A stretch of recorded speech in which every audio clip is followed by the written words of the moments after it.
The only thing that I'm thinking about recently is Kawoq is coming up. Hello and welcome to Live in the Zolkeen. In today's episode, we're talking about the trecena, starting with number 1, Kawoq, and finishing with number 13, Oxlajuj, Batz. It's a very interesting conversation and it meanders through a lot. Please enjoy.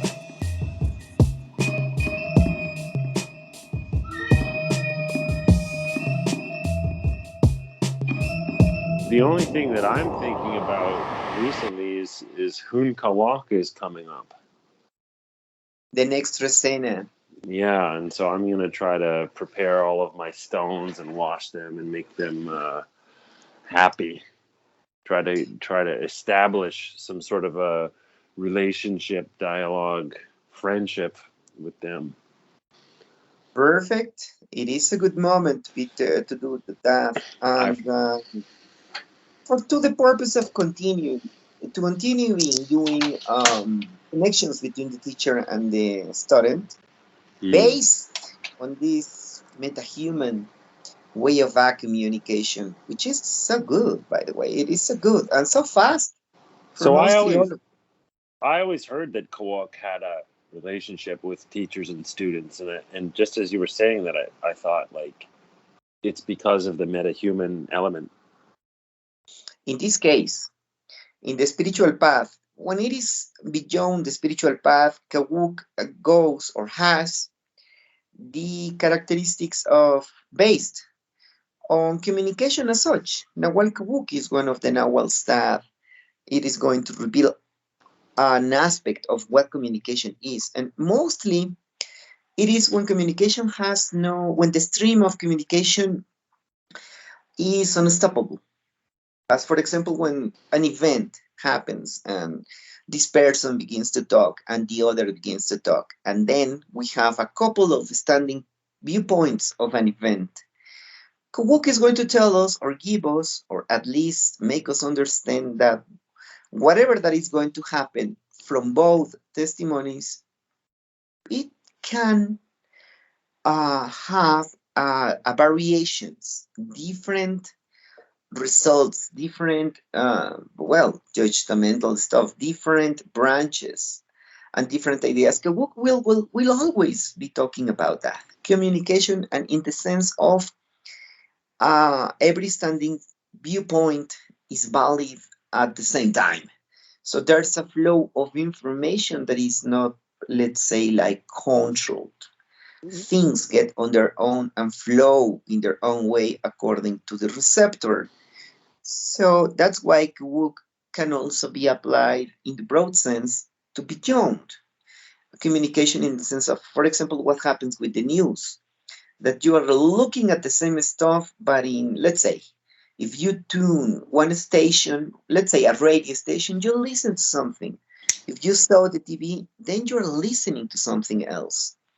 Both could be standing viewpoints, which are valid, but maybe they can be in contradiction. And that is Kawoq in that sense. Analyzing, studying, and seeing the phenomena of communication. In the sense of what is spirituality, it's very different, because in that sense, you get, let's say, for example, something that you believe is a way of a communication, as, for example, not only believe, but that you know in a sense.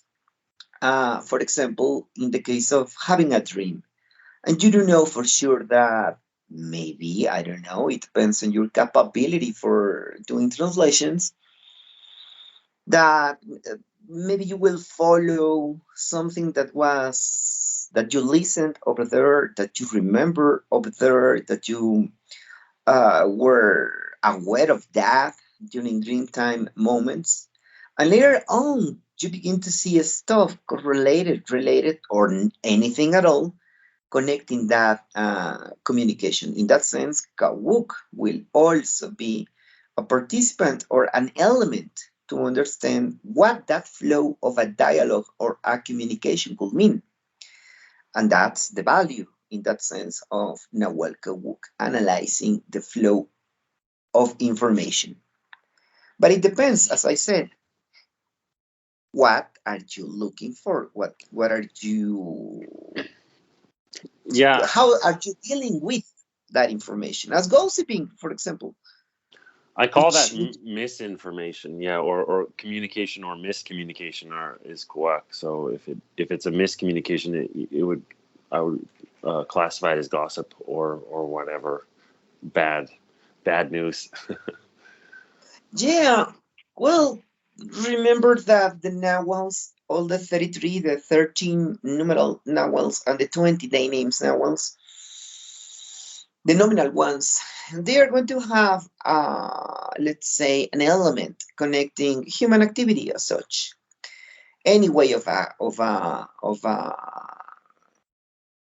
how can I say? Because this also can be applied to what in nature happens, and sometimes also how we mislead the let's say the elements, for example, in atmospherical interpretation of what the weather is, or what this river that suddenly turn into red means, or stuff like that. So there's always something that all the Nawals are going to tell us, also in the sense of what can be, as I can say, unpleasant. As for example, being surrounded by gossiping. Nawal Tihash explains lies and slander, but Nawal Kawuk speaks about or can gives you an explanation of what is that flow of information that is gossiping. And gossiping goes uncontrolled mostly all of the time. Usually, when time happens, if people forget, well, maybe there's not that much to say, but sometimes there could be so many things said that after months, the thing can be already being growing up in a way in which is now not only unstoppable but hurting, for example. So that is a property that Kawoq can explain to us.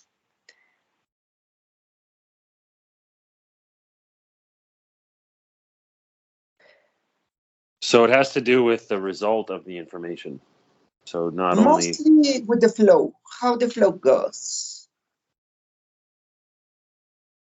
Because, for example, it goes. recently I've been.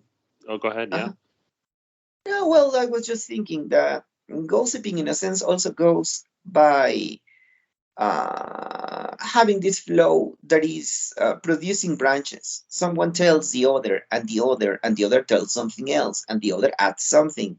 Another one subtracts, another one judge, another one already This punish you. this So there's a makes lot me of, think about yeah, Nawal number 3 a lot. yes, of course. And Everything that then is a flow of something is also connected with number three.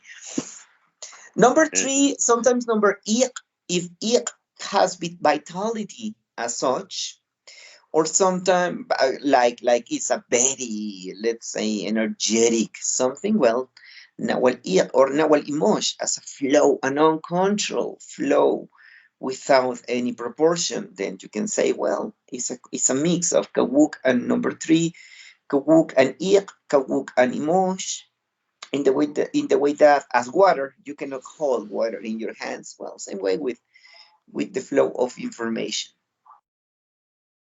interesting. I because I had always associated Nawal 3 with, like you said, eek or emosh, but Kawoq, as you're explaining it, I'm just keep on thinking about the branching and like news spreads uncontrollably or rumors or whatever, good news and bad news. So yeah, that's a very interesting connection. And then 3 Kawoq is such a person, eh? Just imagine Rashid Kawuk as a moment, but it seems, for example, now that we're in the middle of pandemia stuff, and since the beginning, nobody had a clue. There were divisions between uh, the ones that believe, the ones that does not believe, and from then on, there's a branching.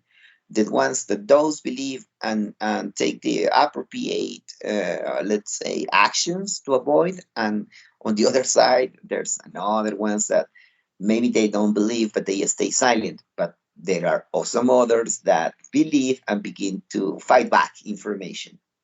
There's a moment after extenuation in which we said, well, I don't know.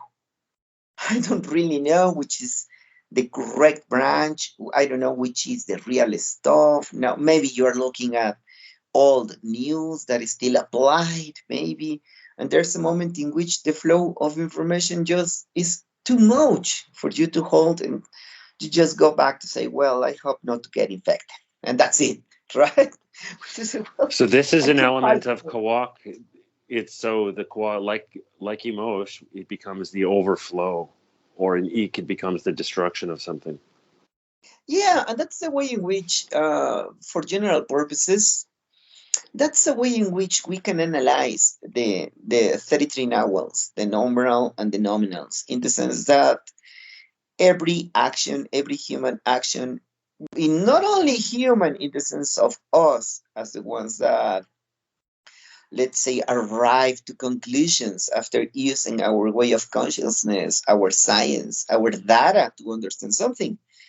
But this also goes beyond the human way of a consciousness. Let's just try to think or to imagine the earth as one single being, having elements that we can see as a communication. Maybe they are not. Maybe it's the balance of the earth. Maybe it's some other stuff. Maybe we cannot get the correct information coming from something that is not human as such, as the earth, for example. But So go ahead. yeah, well, I was saying every combination of numerals and nawals can give you the clue to understand absolutely everything in the human ways of activity or inactivity, or beyond the human ways of expression, let's say manifestation or whatever. You can use all the nawals to understand anything that you would want to talk about.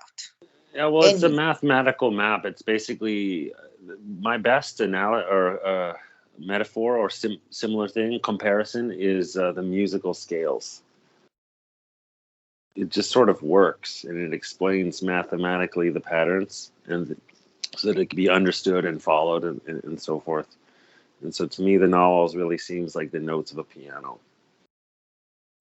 Yeah, and there's a way, well, if we go to try to go beyond what can sound as folklorical or ethnological, ancient history, meta, let's say, discourse, or even beyond what we can, how can I say this? If we just go beyond what is the, let's say, the way in which we interpret reality as such, if we will try to see things as, for example, vibrations, frequencies, harmony, disharmony, well, we can also see the patterns music produce and the way in which, for example, increasing frequencies or going into low frequencies or going beyond that, you can also see how the mathematical expressions of Nawals can explain music, mathematics as such, sound, communication. Or, for example, one thing that is always applied by spiritual guides, in the sense that analyzing the human body, you can analyze everything as a system, but you can also see every organ in a different way. And it seems, and this is something that I have seen, and it seems that also the vibration, the frequency of every organ is different, and you can apply different ways of vibrations, singing, music, to produce effects beyond what the human scale of understanding is. You can also go to the basics and see that everything has a way of irradiation, vibration, And frequency that depending you on can how you analyze. say that, yeah. Well, depending on how you say that, it seems very unreasonable or very reasonable. Like if you say that somebody who's living in the vibration of stress is going to get sick, that's kind of very obvious. Everybody kind of knows that. Of course, yeah, you're stressed out every day. Probably your organ is going to get broken somewhere, right? Something is going to happen. It's almost a guarantee. And so that's Yeah, for very reason, sure. right?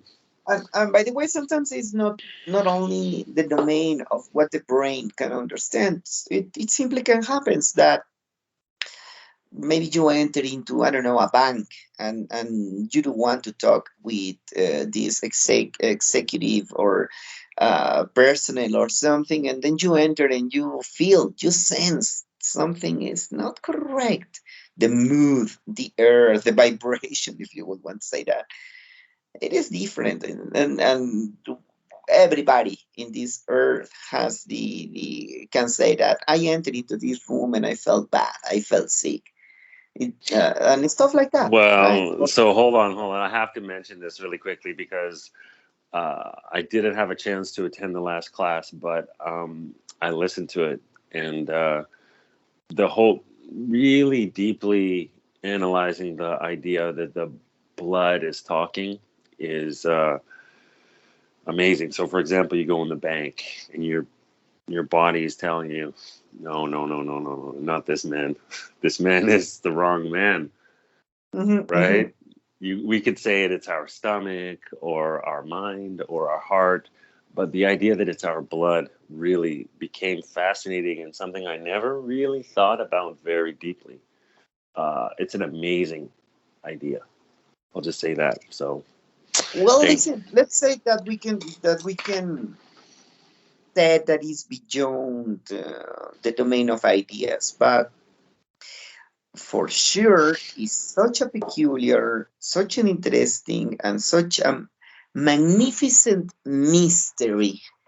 How, if you do go on to paying attention to your body beyond your mind, then you can also little by little develop not only the sensibility, but also a way of a communication through vibrations, or maybe what we can feel as vibrations, as tremblors, as tremors, or stuff like that. And then suddenly you discover that there's a something beyond human, meta-human, or at least beyond your perception in a meta I own perception that can gives you clues about that stuff, and that is I like. Yeah, I know what you're. peace. Right. Yeah, yeah, yeah. Okay. That is so fascinating, and I like to say beyond your paradigm because it's to think about it as special or abstract or religious. Uh, it becomes so complicated. But recently, I've been thinking about it in terms of a radio. And there was a question actually in today's podcast that I really wanted to ask you. So I think this is a good time. It has to do Okay. with your hair. So your hair is connected to the air and it picks up on frequencies. Oh yeah. So, right, for example, there's lightning. Well, your hair is going to stand, etc. And there's all kinds of different things like that. The antlers of a deer. Like a radio is not a machine. It's actually using the design of nature and how the air actually works together as a system, and so the radio is what can I say, accessing something that's part of nature that I've really been thinking your hair is part of too. Your hair is like an antenna which is connected, and in terms of a communication, uh, this whole idea that there's that ideas, inspiration, thoughts, consciousness exists, outside of you, and that you're more of like a radio. The music is not happening in the radio; it's happening in the air. Right? You see what I'm saying? Yeah, well, yes, of course, absolutely. It's not like, well, I remember that in a newsletter, and by the way, for our listeners, I'm going to go back to write newsletter stuff. But you heard, so sorry, I was in the middle of dental surgeries who made me impossible to focus into writing, into doing anything, but just to get this fixed. In a newsletter, I talk about how it is very interesting to see that whenever an average person has a little bit of a little, let's say, to be willing to try this, you can get it little by little. If you go beyond what your mind is always interpreting as reality and you let your body give you more, or to sustain at least a little bit more, or at least to have the chance to decide with your body, you begin to have more and more stuff. So, in that way, we are even more than an antenna receiving or perceiving. In reality, what we are doing is to, let's say, we have been trained and we have been during years exposing or allowing only certain quantity of information to be the valid one. And sometimes we don't venture beyond that. Sometimes we don't really would want to know more about that. But in reality, if you choose to do that, then your body can give you a little bit more of good information, and later on you can function in both ways, having, let's say, for example, a moment of meditation for to make a good decision, or maybe an important one, maybe something related with the future of your kids, or buying a new house, or something that is in the long term. Well, maybe you have to really use your brains to think about. But on the other side, beyond what we can call basically always, or what we can say it is emotions, if you go beyond that and try to use your body, hair, long or short hair, it does not matter, but the body as such also as element of perception that can give you clues, then you little by little can discover that your body is a participant or has been a participant into that. So yes, the hair, the extended possibilities of your body as such. And I said in that newsletter that things like, do you remember that day in which you felt comfortable with something and suddenly you begin to breathe better or something? Did you remember that time that you were so uncomfortable that your stomach exploded in pain? Well, sometimes that is precisely the connection. And it is not that the body is necessarily following what you're thinking, but the body perceiving on its own, or the elements, or just the certain organs. We have to go beyond of what has been the comfortable zone in which we use the information we choose. Because we usually follow a path or a track into what information is going to be relevant for us, and we discard stuff sometimes. And later on, you discover that your body has been telling you something during months or years, and you didn't pay attention, and now you are sick. But if you feel your body, if you also participate into that, if you go beyond the comfort of what is the information that you need for to continue, maybe you can enter into that and be amused, also amazed, fascinated by what is knowing more bias of perceiving stuff. And your body is a full antenna also for the perception of that. I remember once a friend of mine told me that the fire is like a telephone. Well, that's true. But it is not only the fire, it's everything.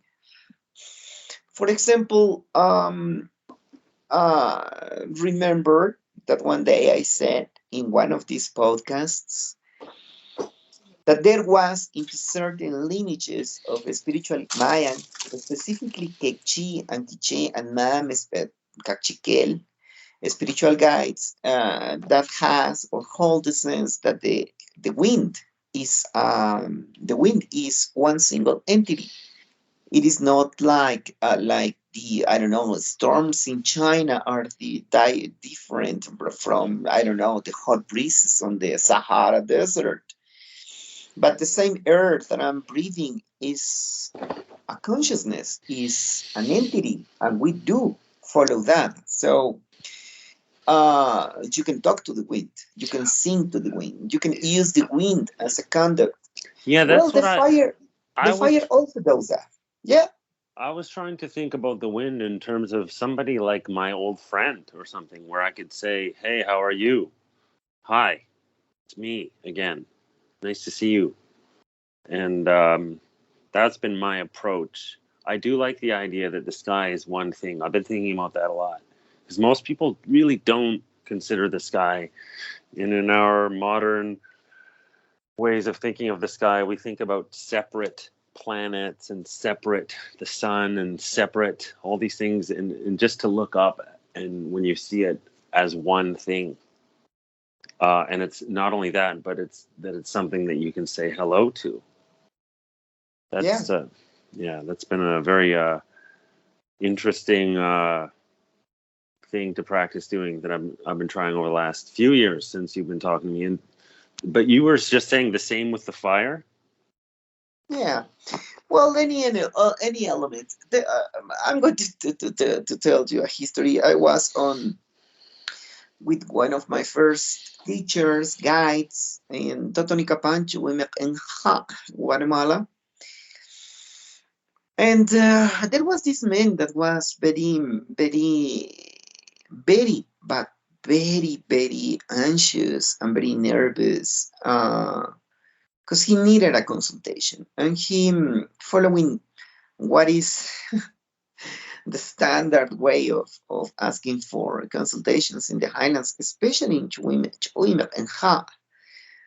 Well, he was knocking on the door 4 o'clock in the night, in the early morning, and my teacher was already.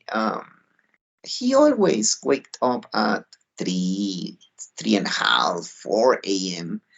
He was already over there, but he saw that he was knocking so much that he was so he waited for to open the door to begin the day, because my teacher begins the day at 4 o'clock.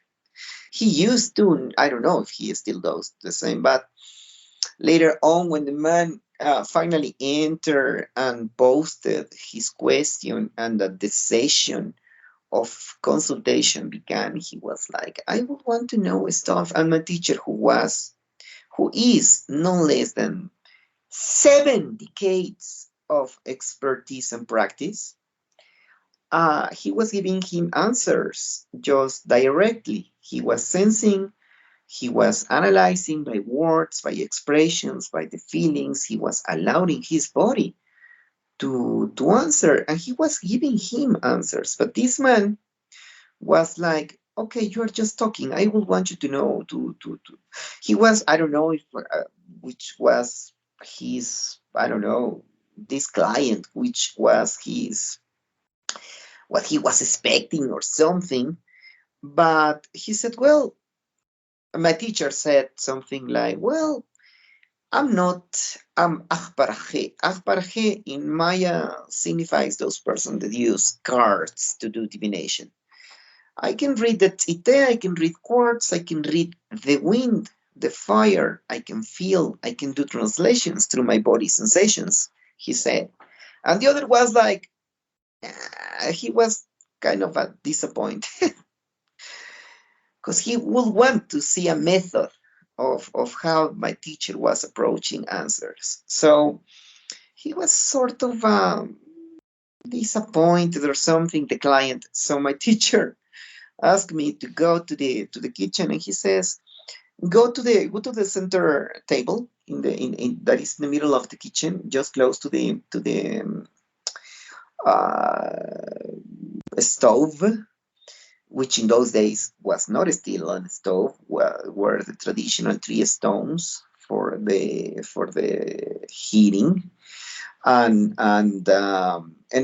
he said, go to the table. There's a plate over there, and there is fruit over there.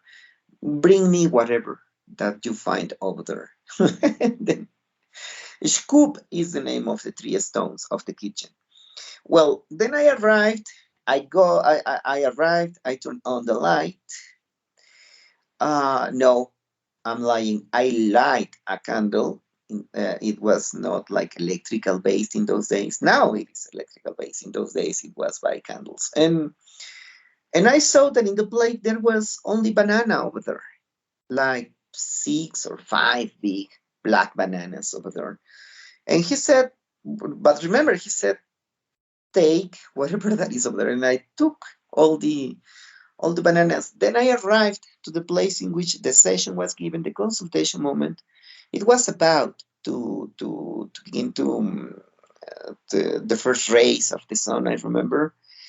And my dad got 4 bananas. He said, and he put it like in a row in front of the client, and he began to read the banana.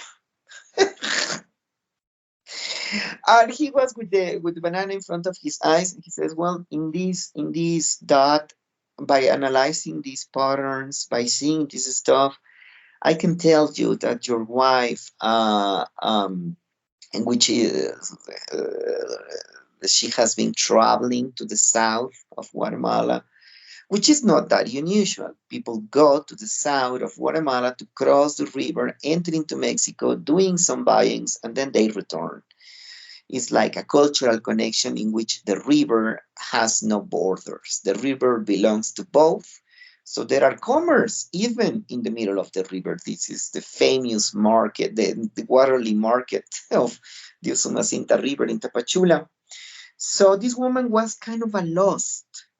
She didn't report.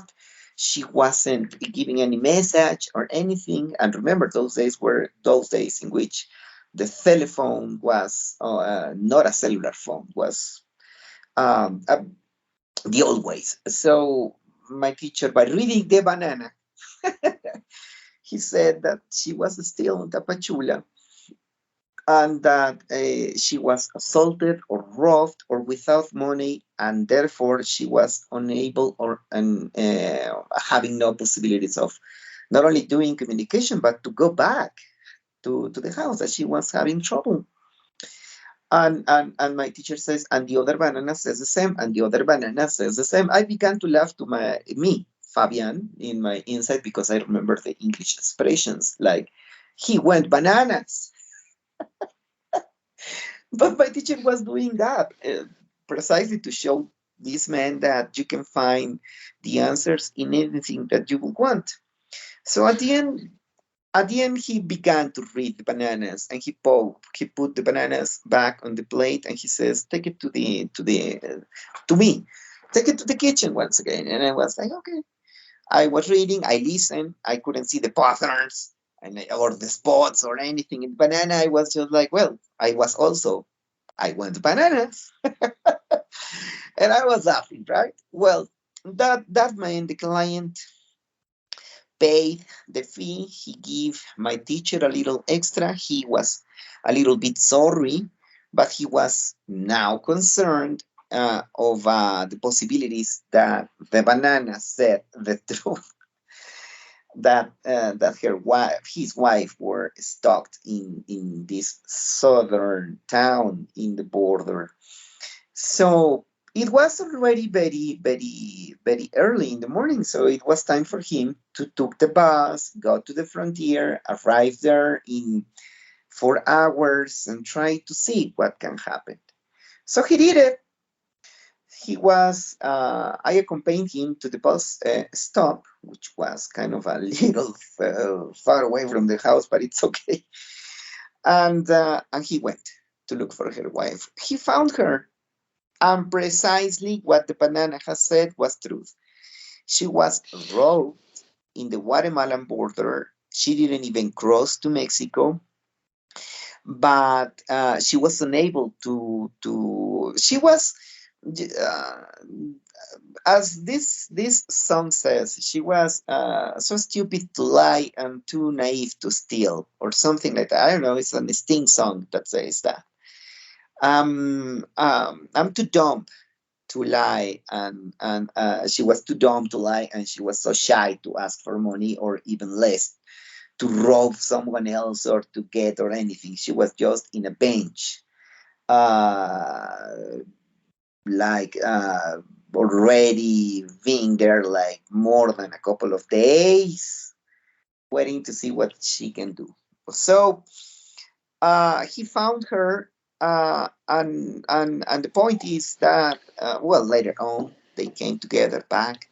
They they asked us for another consultation when they returned together. But my point was that what this man wanted was a method to be seen, and not only the man answering by listening or by knowing what the wind was telling him. Well, he read the banana, and the banana went, and the banana was seeing everything in clarity. So my teacher turned to look at me, and he says, if you would want to read or to anything or to have a dialogue, you can use whatever that you would want. It is not It the element, actually it it, is about you, he said. it gets into, we joke about the 7 Mayan laws and stuff like that. The book I'm writing, joke. It's a joke. Yeah, yeah. But the idea that everything could be read, like if I had to make, a law, that would be one of them, is that everything can be read. And as I've talked to you over the years, that's been something that I've really tried to digest and think about that. And watching Frederico do it is a great show.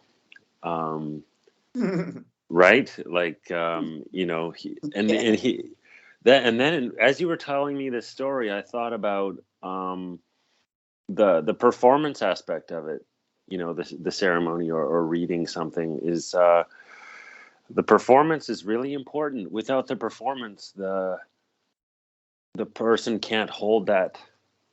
They don't, they need something physical to touch. And so when you do the ceremonial performance, very nice one, using nice things or something, the the customer, the client, the person who's asking for help, they can hold on to that. They're attached to the bananas in this case. And it made me think about a king. Well, how would you convince a king that your reading was correct? Well, you'd use diamonds and gold and expensive things, right? Because that's what they would appreciate. Like, oh, well, if the diamond says it, well, now I believe it, or whatever. You know what I mean? Yeah, all the paraphernalia and the ceremony, Exactly. and if you add the dramatic Yeah. performance of your own amusement or surprise or anything, that you can make an emphasis. But in reality, information is over there. And if you do follow, let's say, a strict discipline to allow you to do it just because it is possible, then little by little you can gain expertise in reading whatever you want, or just to interpret what is already in the wind, as to say something. And it is possible.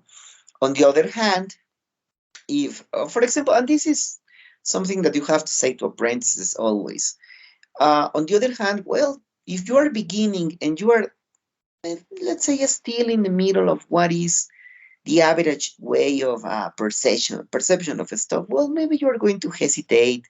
You're going to have inner doubts. Maybe you can even deny that you have capabilities or stuff like that. Well, maybe you can use instruments. Maybe you can do you can go into the use of stones, minerals, whatever, and to try to do different ways of divination, calculation of time, as to say, based on the interpreting images, allowing yourself or to go into what can be like interpretation of patterns. You can use whatever you want, and little by little begin to get the confidence that in reality it's beyond that. It's not the cape, it's not the crown, it's not the ring, it's not the the collar, it's not the jade. It is already in you. If you will want to use something, well, use that. Maybe you can use your grandmother's ring because it's your amulet. Well, that's okay, but do it. But don't begin to feel that everything is an amulet, or don't begin with that, because if not, you're going to end with the cave, the crown, the neck collar, and all the stuff, right? And you can begin to be like grotesque. A And it misses the point, mask and stuff, but right? it's not It idea. misses the point. Yeah. And so it really, but it brought in the honest need for the performance, which I liked, because like this is like the performance can be a place of tricksters, right? This is where the magicians can come in and really dazzle people with their fancy performances and things, when really they're not really, there's no dialogue there real. But then on the other side, you need the performance. It's important, and you have to do it respectfully, but at the same time it's still necessary. And so then you can play with it, and like you said, have fun with it, and do your performance. I mean, the performance is, it's a public thing. Yeah, and it can be, for example, it can be associated with a culture or practice. It is in the sense that is what is expected for you to be to do. Or it can be the main ceremony of a full society, as for example, now I can recall in the Tibet, there's this practice of a man that has been fasting, that uses this big mask and this big costume, this disguise, and he dances and he falls, and when he falls, he begins to speak, and all the people is writing what he's speaking, and there are hundreds of people over there looking at the performances and the dances, and well, maybe, why not? It's another via. There's always ways of extenuation of what can be called the mind as a guardian that does not allows you to openly see stuff. But that could be just a social big community practice. But So, anyway, my well, teacher so was saying something that like the information is already flowing. You right. can get your answer in any moment. If and he even says if you would want, or if you feel that the client gets more confident or trustful with you, well then you can do that, or to go beyond your own doubts. You can do that, but he said something, be aware that if you begin to complicate that, then later on you are going to need that complication or that instrumentation.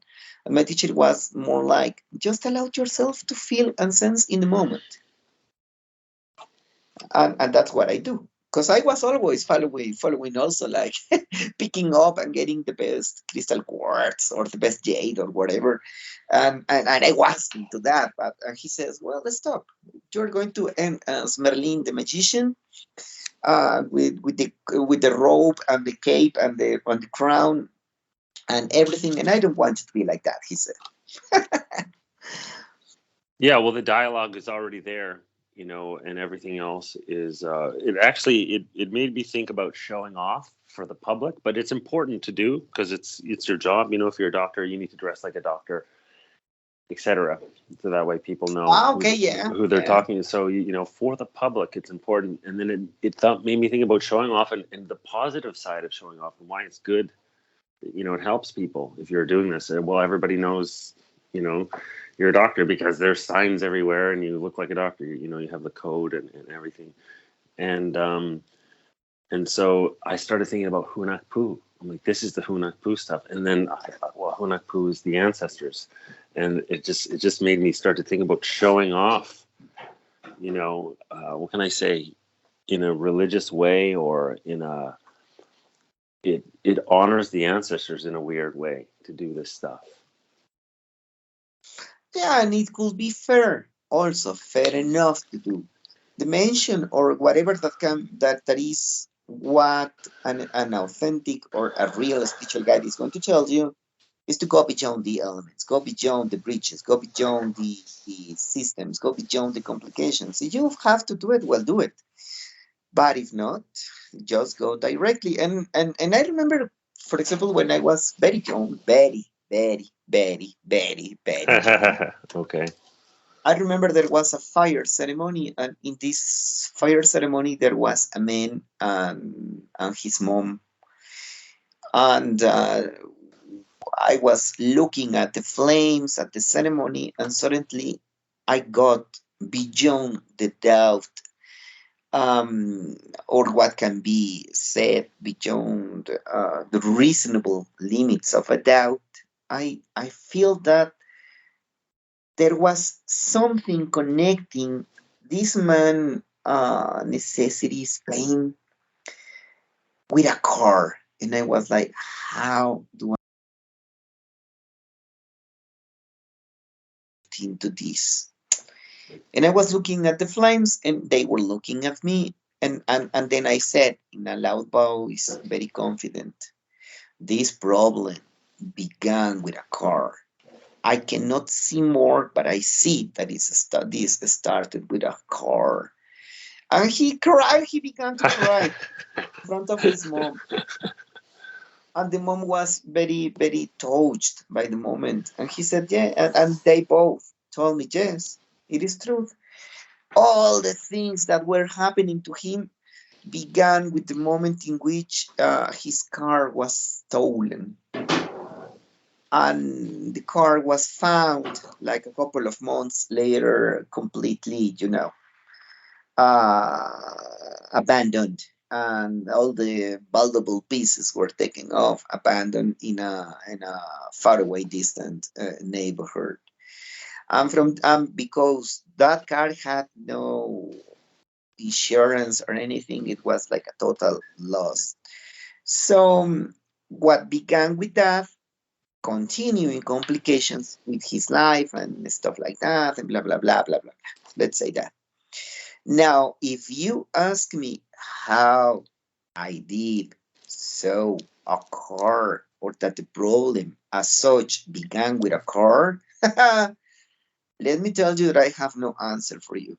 I don't know, it just pumped into my perception, pumped into my thoughts. It was a little bit more like um,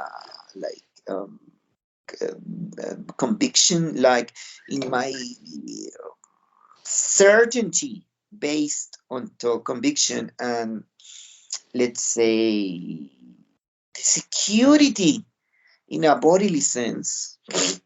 And now I'm not saying anything, but more or less, I knew there was a car involved. And I don't know how I see it, how does that enter into my perception to be so clear for me. And they were like, wow, aren't you looking at the flames? And I was like, for sure I was looking at the flames. I sense it, I feel it, but beyond what was my optical, let's say, based analysis of information, it was that I was looking at the flames. But as a fact, the fact pumped up in my perception. Maybe it was your body, maybe it was your mind, maybe it was vibrations. Who knows? But it happens, and it is Well, possible. so that makes me think about the fire, because the fire has a frequency, and it kind of you tune into the frequency of the fire. Like the fire flickers at a certain very natural pace where, how can I say, it relaxes you and it puts you in a certain state. Fire does. I think that's maybe why it's so useful as a tool or a window or a telephone, right? And then once you're in that state, then your radio is ready to to hear the music that's in the air, or in that case maybe it was the image. Does that make sense? Well, yeah, yeah. Well, that also reminds me what you said, like at the beginning of this podcast, in the sense that if you were, let's say, how can I say, strongly confident into what your communication is, your voice, your presence, then you can say in loud voice, Paul, call me. Later on the other side of the universe, the wind carries a message, and Paul listens to that. If Paul is enough sensitive, he's going to listen. This voice in the middle of a crowd of voices in Paul's head. And if you are enough sensitive to do that, that Paul can choose to call back or to call or to say, well, I suddenly began to talk about you. I'm going to call you. It happens to me all the time when people is, for example, being that I'm a spiritual guide with all my service for people, because that's what is a Mayan spiritual guide. We are not just looking for enlightenment. We are just also open to help in the community necessities. It happens to me all the time that sometimes people think loudly about me, or they are in a conversation and I dream and I feel them and I can sense them, which sometimes I have to say for everybody that sometimes is so exhausting. There's a moment in which you said, oh my gosh, I used to have 100 voices in my head. Now I have 1,000 voices in my head, in my head, and I don't know. Remember that one of the things that I always said about being a shaman or a spiritual guide is that you have to be clever enough or enough brilliant to do to know what to do, not only with the information that you do need for your everyday life purpose, but also with the extra amount of unsolicited information that is coming or that you're perceiving or sensing, and also to know if that is going to be so, if you are going to do something about it. Sometimes it's very extenuating. It's a beautiful adventure to enter beyond the standard, let's say, comfort zone of your perception and how you deal with that. But if you will want to venture because whatever you will like, you will want, you are attracted to be a shaman, someone told you you have the power, whatever, later on you have to protect or to really, really try to be on your own, knowing what to do with this other information that you begin to perceive when sensitive enough to do it.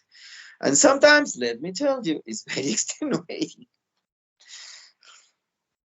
Well, it made me think that you can hear a person if you're remember those old CB radios that you would use in like a boat. If you're on the same Oh, station, you can talk to each other. But yeah. if the radio is off, you can't, or they can't hear it or whatever. And Well, I yes, I'm going to tell you. I'm going to tell you all in the podcast, and to you, Paul. One history that is said in the highlands, in the mountains, is not that open history. Is things that are taught during your preparation and later on. There's you can be prepared by your guide and you can continue with your guide, but there's a moment in which the guide is going to perform the ceremony for you to be a new spiritual guide, and you receive your elements and the authorization and everything, and staff or elements or amulets, whatever. But it is beautiful, by the way. But for sure, the teacher is going to tell you now, go on your own, which is a moment in which you said, whoa.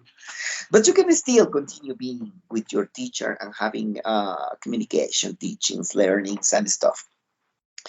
But anyways, what is really for sure ask is that in a moment you're going to take into control of what you know, what your information, what your capabilities are. You have to deal you with that, not assisted by the teacher. The teacher, more in the Mayan ways, mostly is not a shepherd.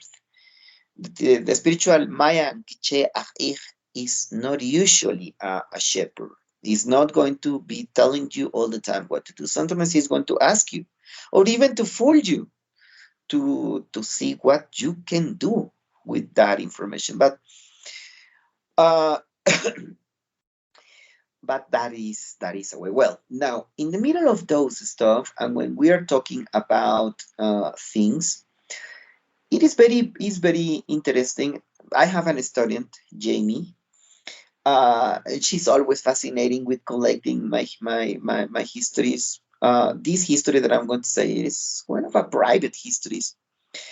And whenever we began to talk about perception, ideas, specifically when dreams are uncomfortable and kind of like or actually sending messages, or when you can pick up that messages, or that maybe you just can translate a little bit. But anyways, when a flow of information comes, then it is important to know that that information is also available for everybody. It's not only about you. You can get it. I can say, Paul, and over there in Japan, crossing Honolulu, Paul can answer.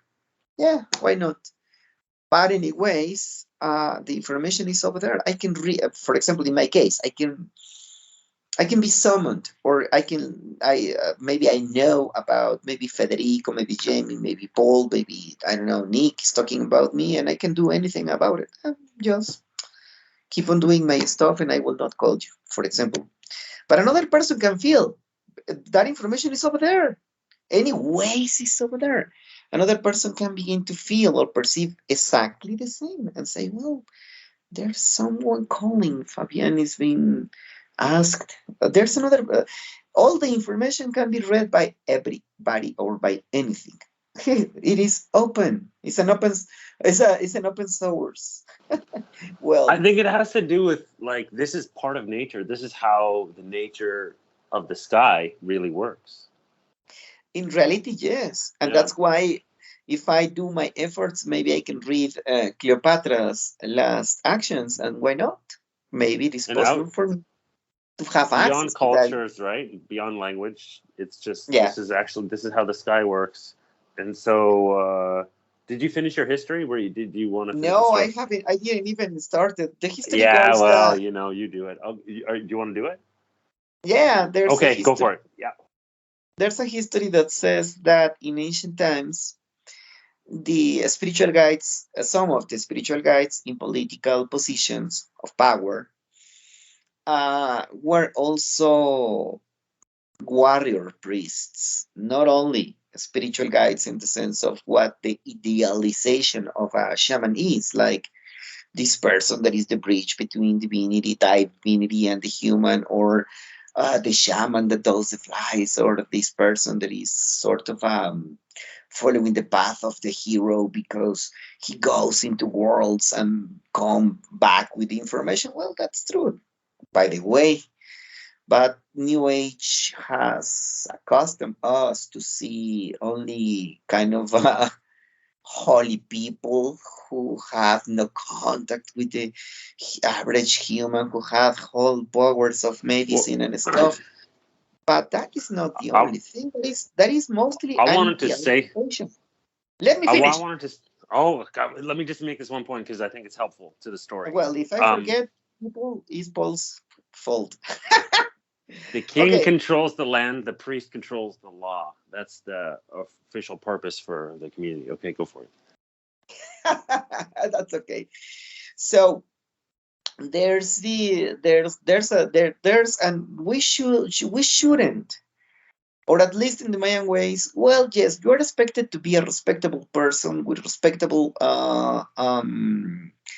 let's say behavior in society. Yes, but at the same time, they know that the spiritual guide has a huge weight or a huge load of stuff to deal with, and you are also considered to be touched by more than what you can control as communications, energies, or consciousness, or communications with the universe, the entities.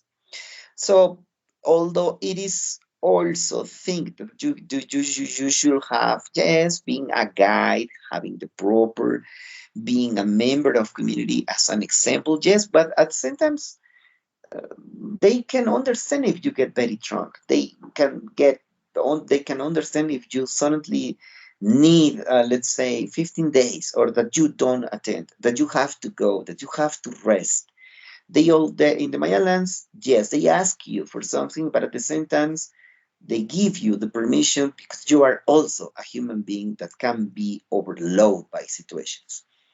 On the other hand, in the Western world now, we're accustomed to see these kind of a holy persons who cannot break a china or something, and silent, private, mostly always single or stuff like that, right? Well, by the way, with the cape, the crown, and the robe. But that is false. That is not true. In the sense of what is in the Mayan ways, there are a lot of things that you can be. But anyways, the point is, in the history, in ancient times, the ancestors, the elders knew that this flow of information is completely open for whoever who would want to listen or to have a communication. What the mystery is that they discovered that the twins had a better and an improved, already natural way of a communication. So you are told as an apprentice that twins were very privileged in some cases, especially if they turned or they began or they were trained as an spiritual guides, but also as a warrior priests. And listen to this.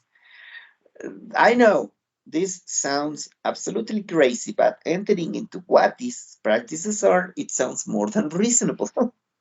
But they said that whenever twins were trained as a warrior priests, one of them were sent as an advanced or as an spy to the front, and the other stayed backwards in the palace, or I don't know, in the war room or in the council room, to understand what the other was looking at, what the other was experiencing at, or what the other can communicate after having been present in the front as such, or as an spy or an observer. That's Or a, crazy. That's amazing.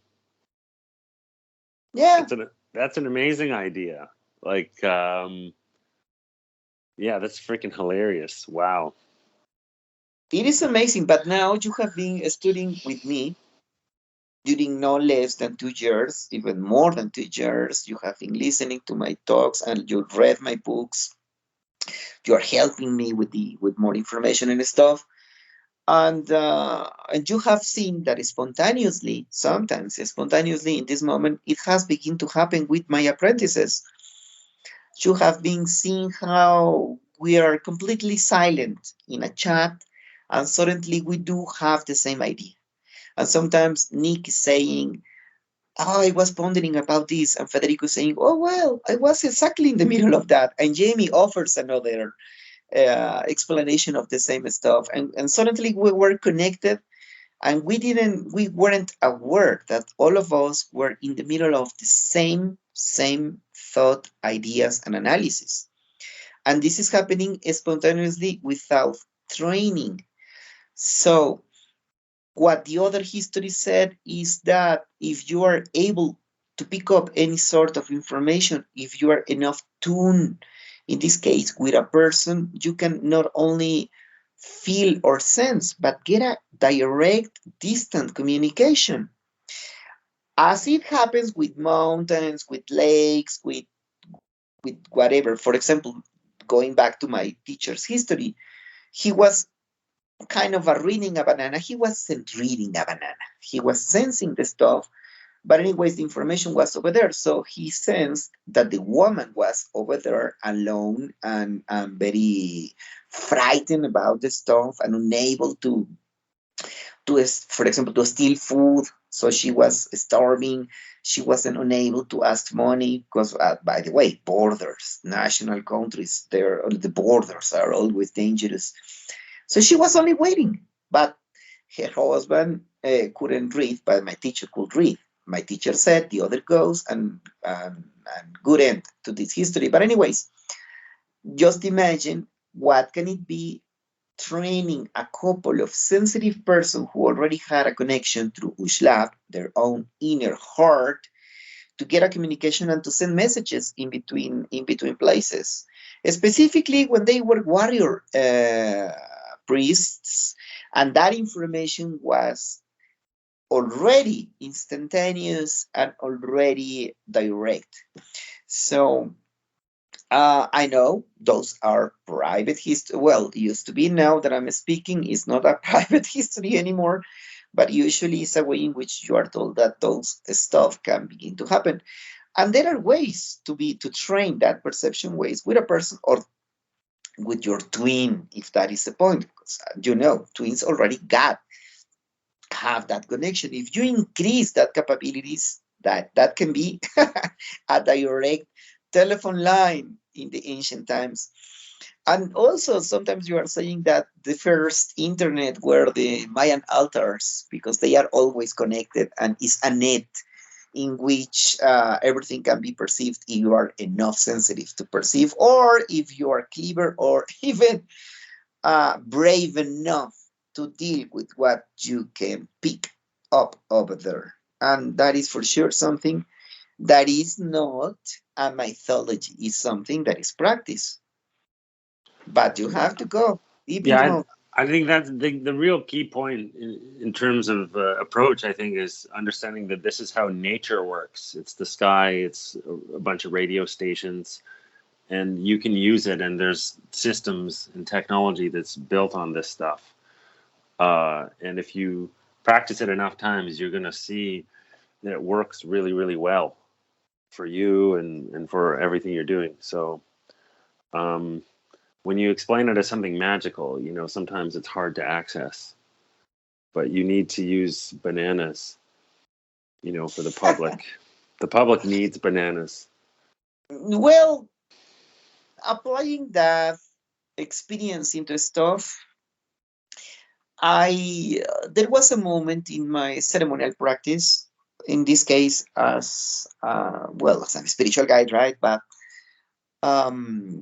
during consultations in which I was just telling the information plain and direct, and I found that there are people who can control or deal with that, and there's people who cannot. There's people that is already waiting or awaiting for something, and a performance or something, and there's people who is going to just let you know that it's okay and it is fair to listen to this, for example. Now, if you ask me about that, now something that I discovered during years is that the confidence built between the consultant and the client, the consultor and or the people that does the consultations and the client is the more important stuff.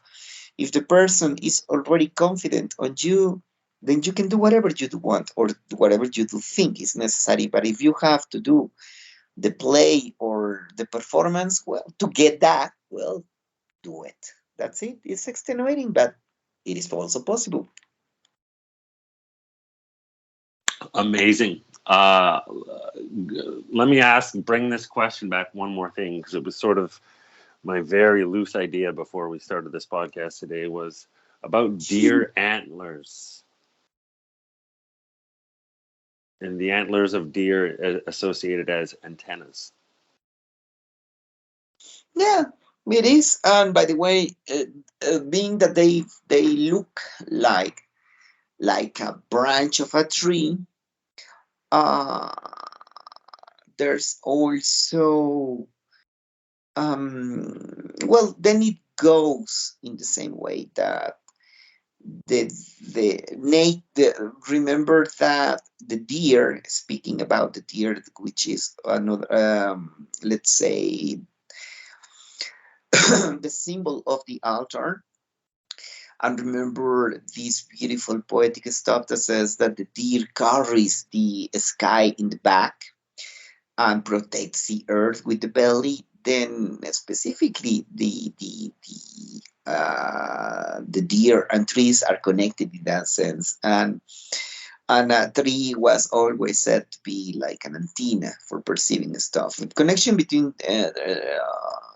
trees and stuff, and it is also very good if you start a relationship with a tree by planting a tree and later on helping him to grow up and stuff. It's a relationship as such. So you can increase your perception by having a tree. There are different kinds or styles of trees, and which are considered completely alive to be helpers into that, as the ants of a deer, for example. Your hair, even sometimes like using specific feathers on the head that can help you to perceive more or to go deep into stuff. But my question is, how deep would want to go? Because, for example, in nature, back in the day, in the old days, well, life was kind of a more simple. There was no need for a drugstore because the forest is the medicine house. Uh, Being prudent enough to not to risk your life with this and that. Let's say a behavior of healthy habits of behavior. And back in the day, there was no internet to talk with thousands, with hundreds of persons. You need not to do reels or histories for the people to know who you are, what you think, or what you pretend to be your beautiful life, or whatever. We have a long time every afternoon to deal with whatever you want, to stay in the branches of a tree, to do practices, or to receive people, or to do long ceremonies, or to go to the rivers to listen to the water hitting the stones, for example, and stuff like that. But if you do live in a city, and now you have to attend not only, let's say, your classes or your own classes as a professor or whatever, but the TV, but the internet, but this and this and this, then you have a less amount of time at your disposal for to enter into having information. What if you do already are extenuated and overwhelmed by, let's say, social media, nets and stuff to deal with, and later on you venture to enter into the shaman's realm to now have another flow of extenuating information. Now, to keep that balance in the proper place is, let me tell you, because it's also my case, it's very difficult. It's like I would want to chat less but listen more to the rivers, but there are no rivers here. So, Well, so see, but I you found a can good find a balance way where I'm, yeah. with let's say with birds, with the wind, with the fire, a candle that you light. But as I said, just look at me. I'm in a podcast, in this social media, in this moment, recording, talking, blah. And at the same time, I finish this, and maybe today I can dream my own death, for example. Just imagine that. Obviously, just imagine if I dream about that, I will deny it. Maybe I will get nervous. Maybe I will go and blah blah, and maybe it was truth, and maybe it was a false dream. But anyways, dealing with a huge amount of information is a source of anxiousness, no matter what. Anyways, even if you are a And shaman. let's wrap that up. Well, I wanted to make this one comment on behalf of our friend Nick, because he's not here. But we mentioned at the beginning of this podcast about Kawoq and how Mhm. Kawoq was communication, and then eventually something like the overflow or the of information. The and and so it starts off with this communication and all this stuff, and then in the end we started talking about the deer and the altar. Because so if we'll follow the trecena, it will be one Kawoq, and then it'll go to 13 Kia, which is the deer. And so this trecena, I'll release this podcast on one Kawoq. And so is there something we could say about the connection or But I think that you are doing incorrect measurement. Is Hunkawuk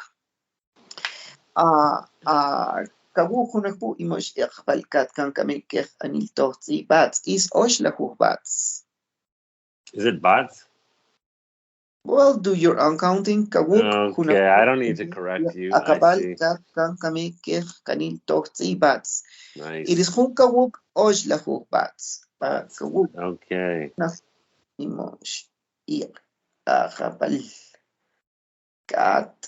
can Bukub Kan is the collector. For people who are listening to us and not following my classes and stuff, this is sort of a maybe intriguing term to say that the seven in the trecena is the collector. Well, but there's no time to explain everything regarding the collector. But anyways, listen to this, and maybe later on you can have your own answers. But next trecena begins with Kawoq, that is the flow of information, is the beginning of information, is the flowing of a communication, the beginning of something that is going to accumulate as a system in 13 Batz. And Batz, as such, can mean the interconnection and no and connecting the dots between stuff. So these 13 days are very connected and related to the clarification and to the interconnection of that flow of information. It is going to begin with Kawoq as an spring, as an spring as that which is going to look or to find for a flow. And by the way, in this trecena is Oshibi Mosh, which explains the opening, the branching of a flow, in this case the water, but can be applied to overflowing stuff or the incorrect amount of something. It is just opening. In this sense, this trecena talks about a lot about loose threads of information. But the ruler is 13 Batz, and Batz is precisely the Nawal that connects information. So in a sense, what this is telling us is that in the beginning, Kawoq, there's going to be a flow of information. On control is just a spring of information, which is going to be increased by Oshib Imosh, and it is going to continue its stuff till Oxlajuj Batz finally connects the dots in the preparation of the new path, which is the next trecena, Hun I. What about the collector?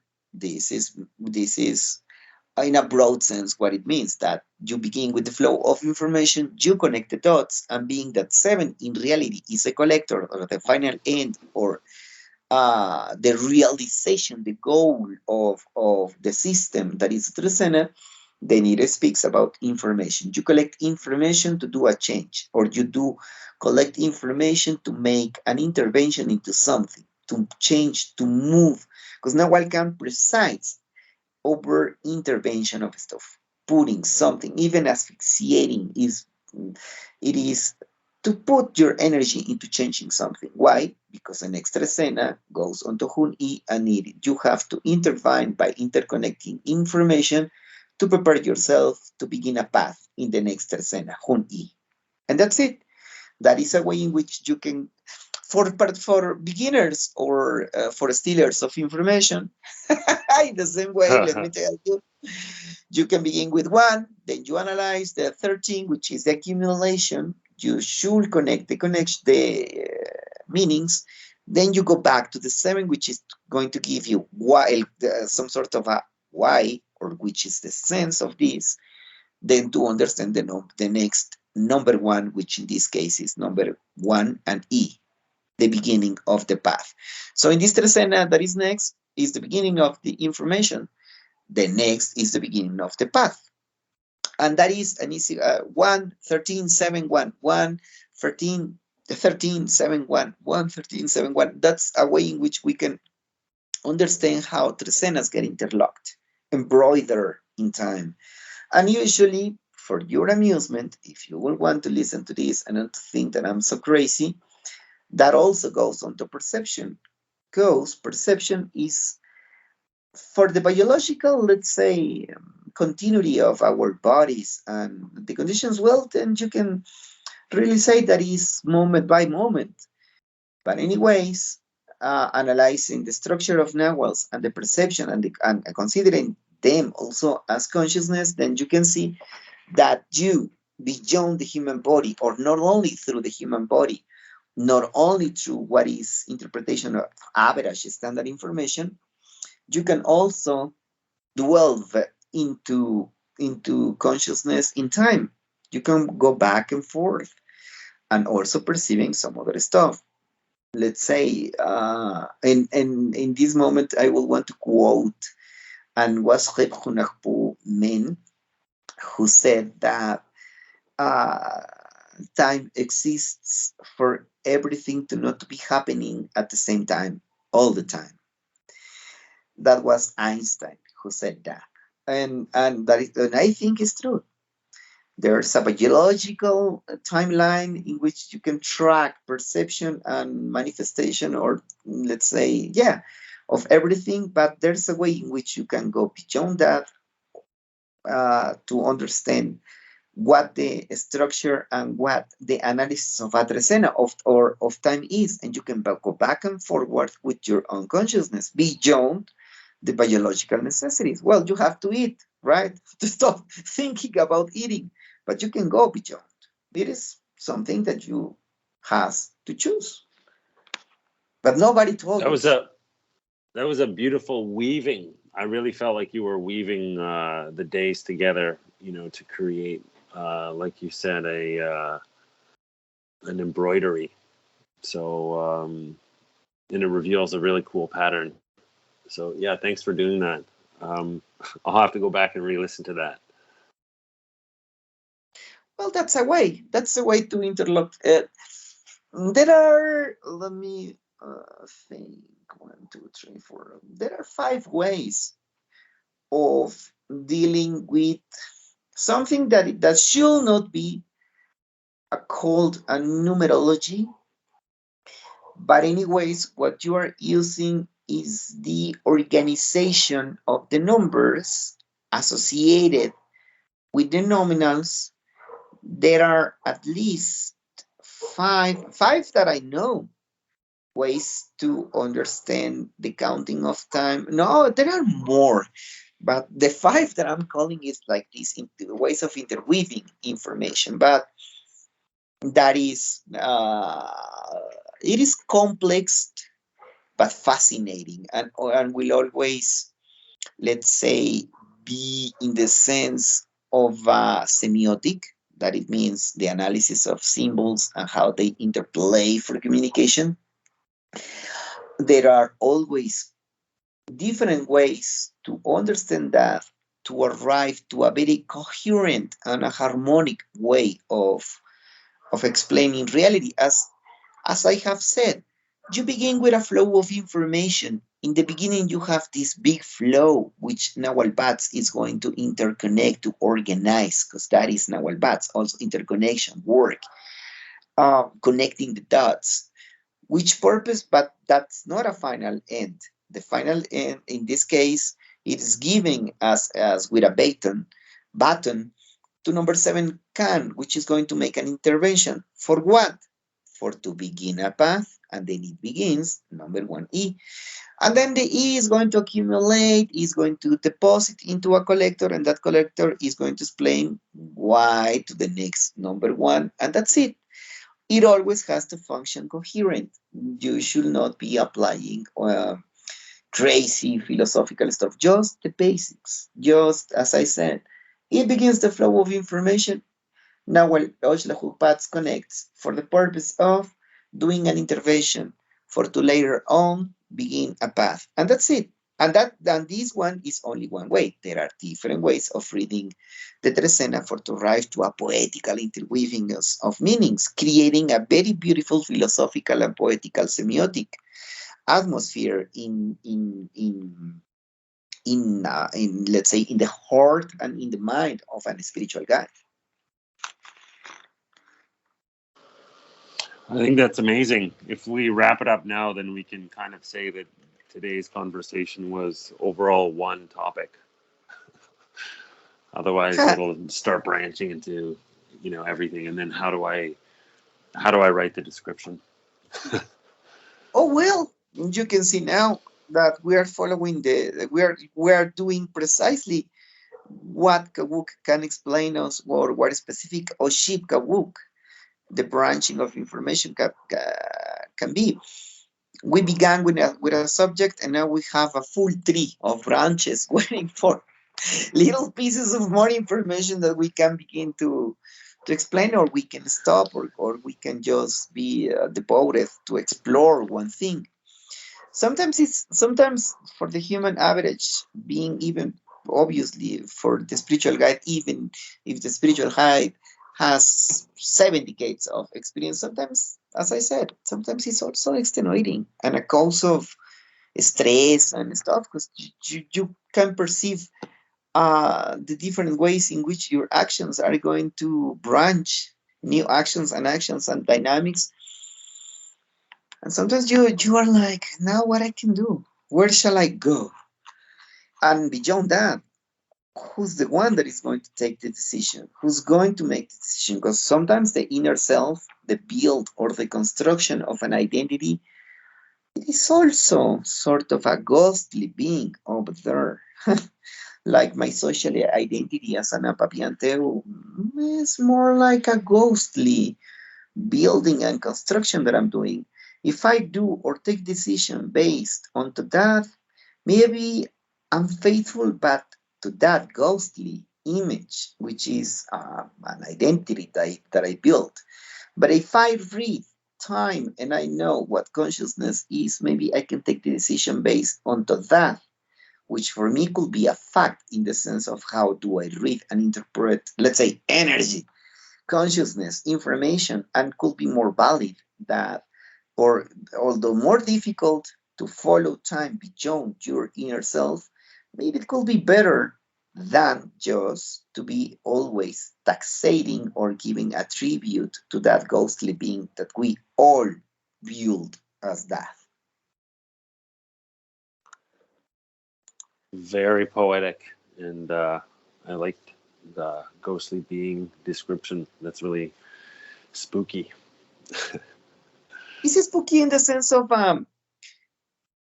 for example, let's say this stuff. This is winter time, and suddenly there's an inner being that has to deal with the cold, and then you are confronted with a simple decision. You can get, let's say, a wool coat, because a black one, elegant, following tradition of your family or your religious practices or whatever, or to go and buy and a sports jacket with all these, let's say, like a hoodie with everything that you can cover, and it is going to be more connected with the, it is going to protect you so much better against, let's say, snow, for example.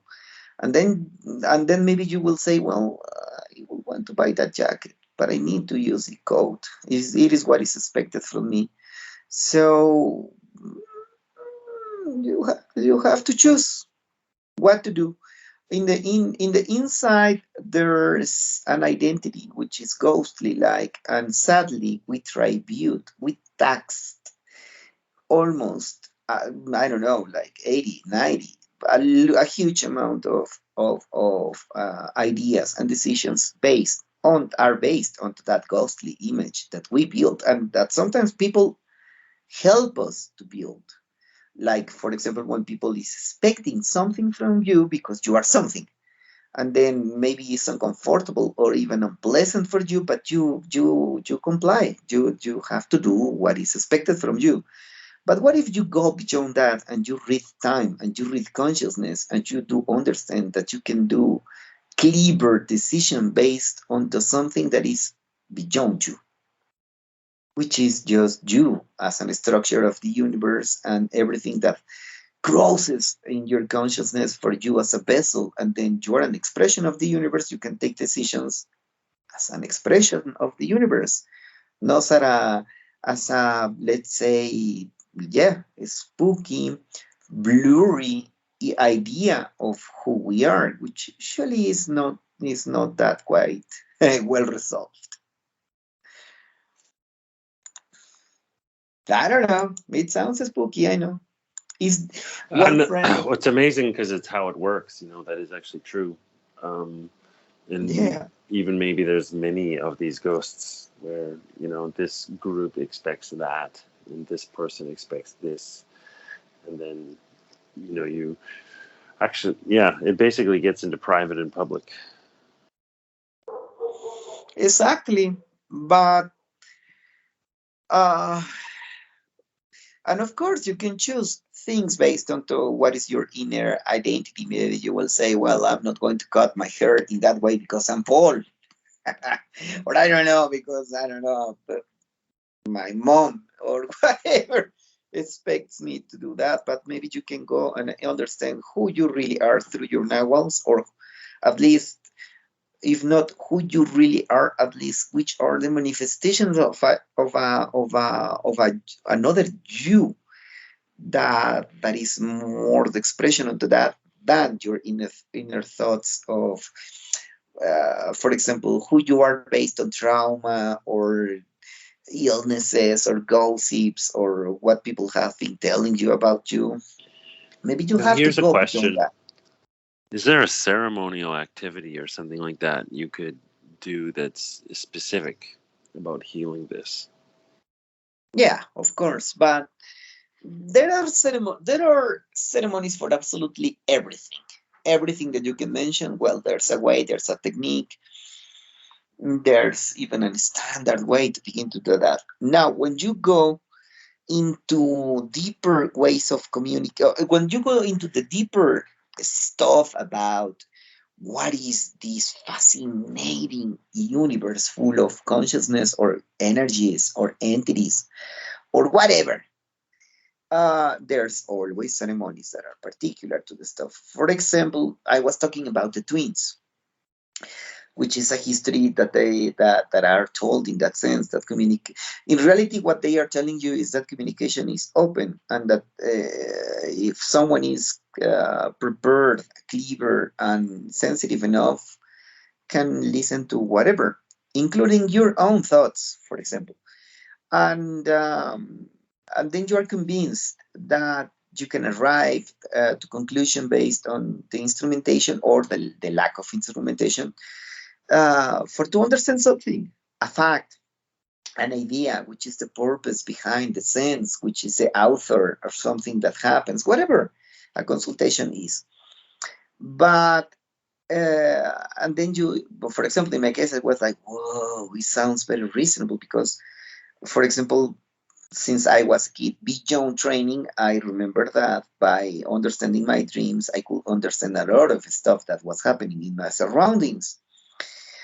Already I did it when I was a kid without training. So I said, whoa, if someone puts me into the tasks of increasing these capabilities, that will be whoa.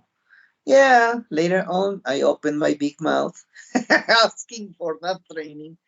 And later on, I did enter into ways in which you can increase communication, which is beautiful, marvelous, is mind shaking, is absolutely beautiful and stormy at the same time. But later on, as I have always been saying, you have to be prepared with the extra amount of information that you are now soliciting, with the ways in which you hide your privacy or your identity. Maybe you will want to fool someone else with an identity, and the other is capable of understanding that you are lying. And it is possible. There are always ways of understanding that.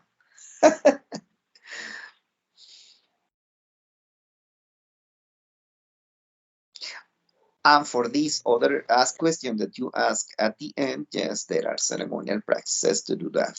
Yes, of course. To go beyond the spooky, ghostly, uh, ghost in the machine stuff, yeah, of course. That's really the most helpful thing for me, that by studying the Mayan system and the traditions, that it really helped me to really deeply see myself really clearly. Everything became really clear. I'm like, oh, that's why I'm always acting like the number three or something like that, right? Um, Mm-hmm. so that just in itself was already helpful to taking away the ghost, away my focus that I would give to the ghost and focusing on another thing. Well, yes, well, that what happens is that Well, what I can say based on what you said, or something that you said, is that uh, uh, let's say a decade ago, when I was beginning to do open conferences about this, I remember a lot beginning my conferences with the we humans, we always ponder or think about, why do I do the things in the way I do? But that it's okay if you're just asking that stuff. But the real problem, or one of the real points of stress, is when you begin to ask, why can't I stop something that I continuously do? And it shouldn't be not only like being an alcoholic or a drug addict or a person devoted to take pills like I don't know, antidepressants or whatever pills in the medical clinical sense, whatever thing that you cannot stop. Or as for example, when people says, well, I'm kind of disappointed with you because I thought that you were in some other way, and the person evidently is going to shake a little bit, right? The problem is when you do not have control, or you do not have, or you don't know why or what, and then you enter into understanding the Mayan calendar, and then you said, "Whoa, my gosh! Now it's more than clear. This is because this and this, and this is because of this and this." And following what Fabian is saying, that the baby has already a built consciousness that is perceiving and learning during pregnancy. It is even more than reasonable about everything that escapes my ways of understanding my decisions. In that sense, the Mayan calendar really helps to put you in clarity. And then you have to deal with that. And now, now I know why I can't escape to do this. But now, from then on, you will have to go. Maybe you will have to go beyond your own, in a meta perception ways, or in a meta decision ways, or system or something, to go and trying to and doing the exercise and the effort to make decisions based on what you learned, not necessarily in what were you trained and educated. Whoa, that is a moment in which things are really a moment in your life. I started to think about the whole radio thing when I was typing out the paper about Ushlab, and the idea that the Nawal enters into the baby on their first breath, Oh yeah. and because it in that situation it states very physically that the Nawal is outside of the baby, and then so what happens there exactly? And so my metaphor for it was something like your radio gets locked into this station, which is outside of you. You're the radio, playing through you, but it's not in you, it's out. And then from there I started thinking, well, there's this whole radio thing in the sky where it's connected. Your hair is an antenna, and like you said, the trees, and even your body itself. And so that's why I started to. I've been thinking about this for the last few months, about this radio thing, was by the baby breath thing.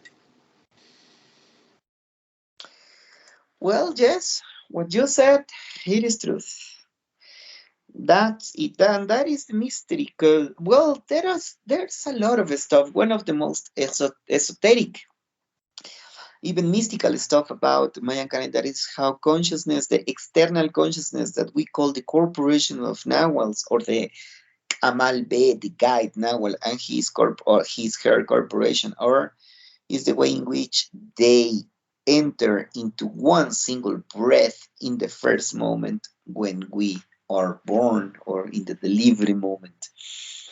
And then by that first, let's say, flow of air containing the full consciousness of the moment in which you are born, is the way in which you're going to live from then on, accumulating experience and stuff. But that is that is so peculiar, is one of the most esoteric teachings of the Maya.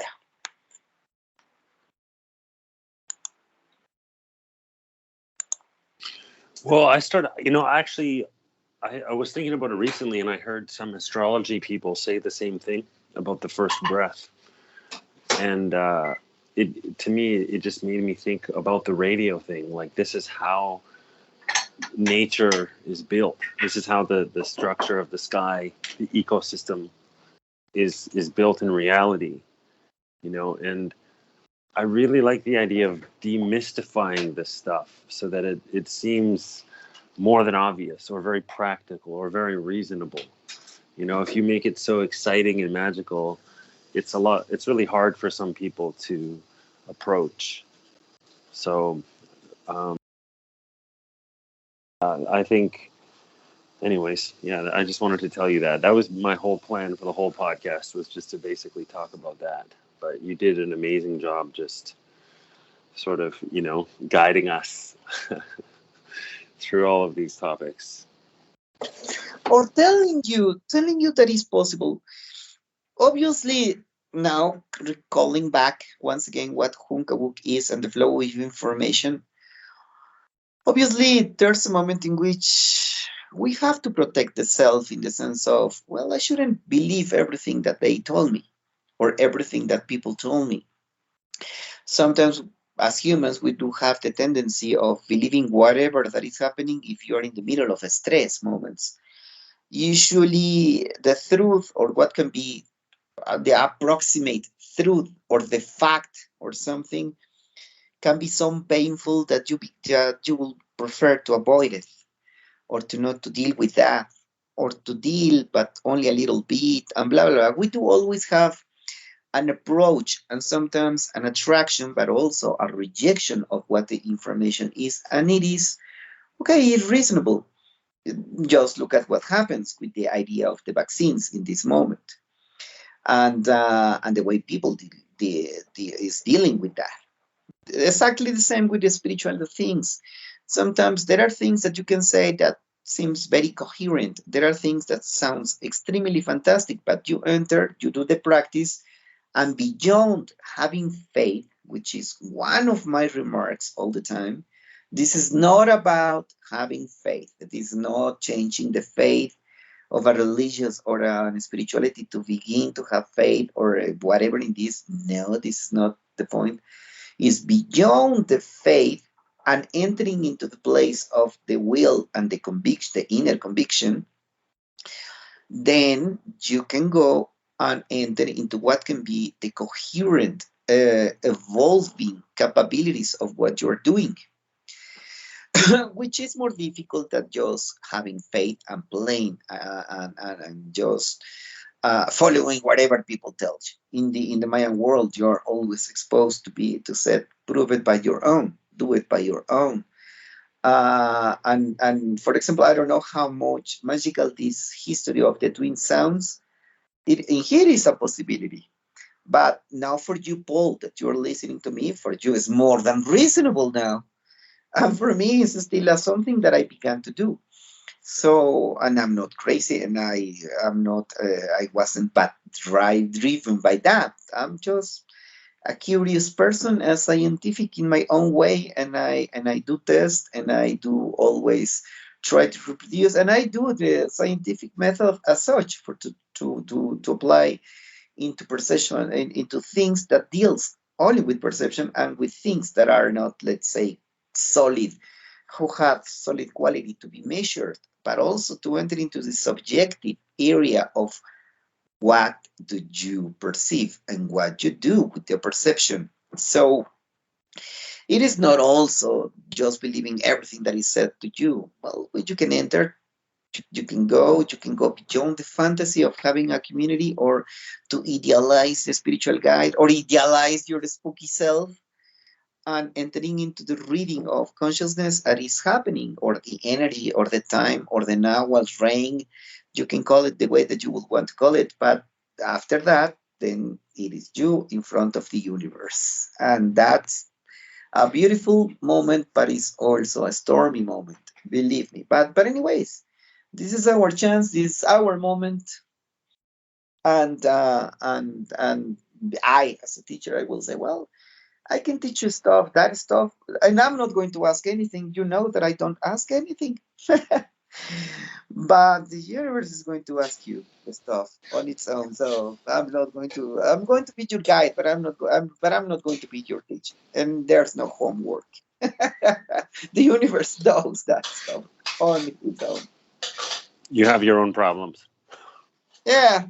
Yeah, every person. Yeah. You don't worry, you'll get your hands full quickly. Okay, well, I think this is a good time to wrap up, and I have to get going. So I just want to say thank you. And is there anything else you'd like to say? Bye-bye, or in the Mayan ways, Kawilawip, which it means take care. Kawilawik, take care. Thank you very much. See you next time. See you. Ciao. Have a nice day. Bye.